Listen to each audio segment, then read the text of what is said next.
తెలియజేస్తా ఉన్నా. ముఖ్యంగా గమనించాలి, మొట్టమొదలు మా రైతన్నలకు ఏదైతే మా రాహుల్ గాంధీ గారు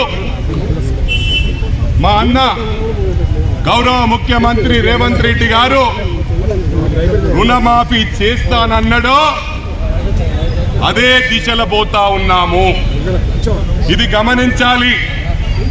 హరీష్ రావు మాటలు,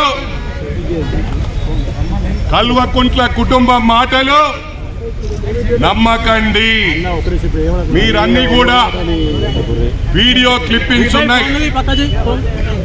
మాజీ గౌరవ ముఖ్యమంత్రి కేసీఆర్ గారు ఏమన్నారంటే, ఈ రుణమాఫీ ఏదైతే రాహుల్ గాంధీ గారు చెప్పిండ్రో, మరి అదే విధంగా రేవంత్ రెడ్డి గారు చెప్పిండ్రో, జీవిత కాలంలో కూడా వాళ్ళతో సాధ్యపడదని చెప్పిండ్రని చెప్పి కూడా ఈ సందర్భంగా తెలియజేస్తా ఉన్నా.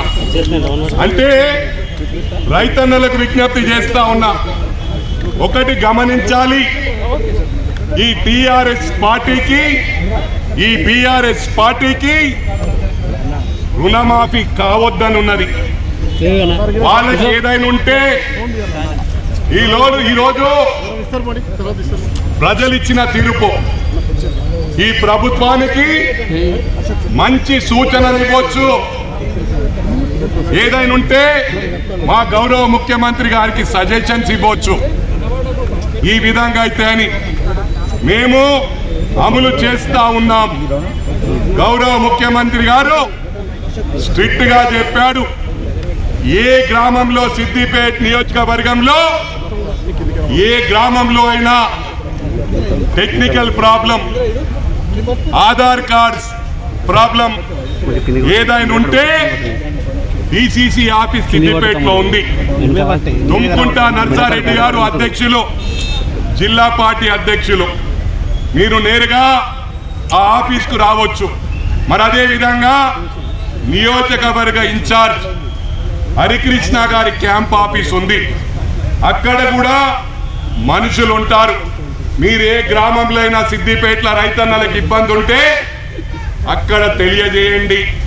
వెంటనే నాతో పాటు ఇక్కడ మెదక్ జిల్లా కానీ అదేవిధంగా సిద్దిపేట జిల్లా కానీ 2 జిల్లా వాళ్ళం ఓ కుటుంబ సభ్యుల ముందుకు పోతా ఉన్నాం. ఎవరికి సమస్య ఉన్నా అందరు ఇన్ఛార్జ్లు, నియోజకవర్గ ఇన్ఛార్జ్లు ఆ నియోజకవర్గంకి వస్తారు. ఎవరు అందుబాటులో ఉంటే వాళ్ళు వెంటనే మీరు తెలియజేసిన వెంటనే నెక్స్ట్ డే ఆ గ్రామానికి వచ్చి వాళ్ళ సమస్య పరిష్కారం చేస్తానని చెప్పి కూడా మరి అది కూడా గమనించాలి. రేవంత్ అన్న గారు, రాహుల్ గాంధీ గారు ఏవైతే గైడ్ లైన్స్ ఇచ్చిండ్రో దాని ప్రకారం 100కి 100 అమలు చేస్తామని చెప్పి కూడా ప్రజలందరికీ, మా రైతన్నలకు విజ్ఞప్తి చేస్తా ఉన్నా. ఈ హరీష్ రావు ఈ అరాచక పాలన 40 సంవత్సరాల నుంచి సిద్దిపేటలో కాదు ఒక వెలుగుతా ఉన్నారు. నిన్న చాలా మంది సిద్దిపేట నియోజకవర్గం నుంచి నా పాత మిత్రులు, ఎందుకంటే నేను ఎప్పుడు కూడా పార్టీలకు అతీతంగా పనిచేసేవాడిని. టిఆర్ఎస్ పార్టీ వాళ్ళు, అన్ని పార్టీల వాళ్ళు ఫోన్ చేసి, అరే మీరు వెంటనే సిద్దిపేటకు వస్తుండ్రంట, వీళ్లకు అంటే సిద్దిపేట మీద పడుతున్నారు, కారం పొడి జల్లుండ్రి, రాళ్ళు కొట్టుండ్రి అని చెప్పి హరీష్ రావు చెప్పిండని చెప్పి కార్యకర్తలు చెప్పిండ్రు. నేను అడిగాను మీరేం చేయదలుచుకున్నారని. అన్నా మమ్మల్ని వాడి కడిగి తిప్పి తీసేసిండ్రు, ఇంకేమొచ్చేటట్టున్నాము మీ దృష్టిలో పెడుతున్నా. ఒకటి నా విజ్ఞప్తి, ఎవరైనా తెలియక మాలాగా మేము ఏ విధంగానైతే టిఆర్ఎస్ బీఆర్ఎస్ లో బలయ్యామో మరి ఎవరైనా అమాయక ప్రజలు, అమాయక కార్యకర్తలు వాళ్ళు బలి అవుతారేమో, మీరు జాగ్రత్త పడండి అంటే వెంటనే మా కార్యకర్తలందరికీ విజ్ఞప్తి చేశాను, ఏ పార్టీలో ఉన్నా కూడా మా కుటుంబ సభ్యులే.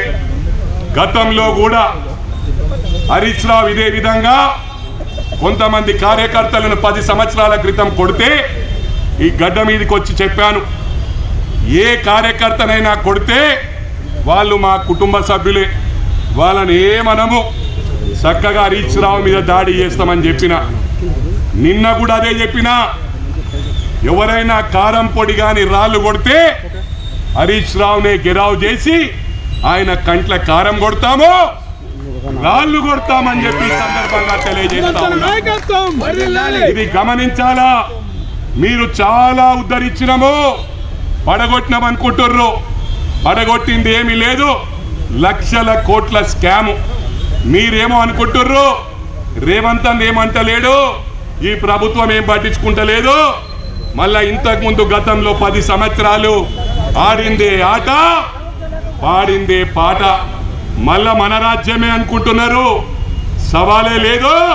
మీరు జైలుకు పోయే వరకు ఈ రేవంత్ రెడ్డి గారు నిద్రపోరు, మా కాంగ్రెస్ కుటుంబ సభ్యులు నిద్రపోరు అని చెప్పి సందర్భంగా హెచ్చరిస్తా ఉన్నా. ఇంకొకటి గమనించాలా, మొన్న క్యాంప్ కార్యాలయంలో మా కార్యకర్తలు మరి పోలీస్ డిపార్ట్మెంట్ను కూడా సిపి గారితో మాట్లాడాను, ఇక్కడ ఏసీపీ గారితో మాట్లాడాను. మా ఫ్లెక్స్లు ఏవైతే రాజీనామా చెయ్యమని వేస్తే ఆ ఫ్లెక్స్లు జింపేశారు. డిపార్ట్మెంట్కు చెప్పాం. మేము ఎందుకు చెప్పామంటే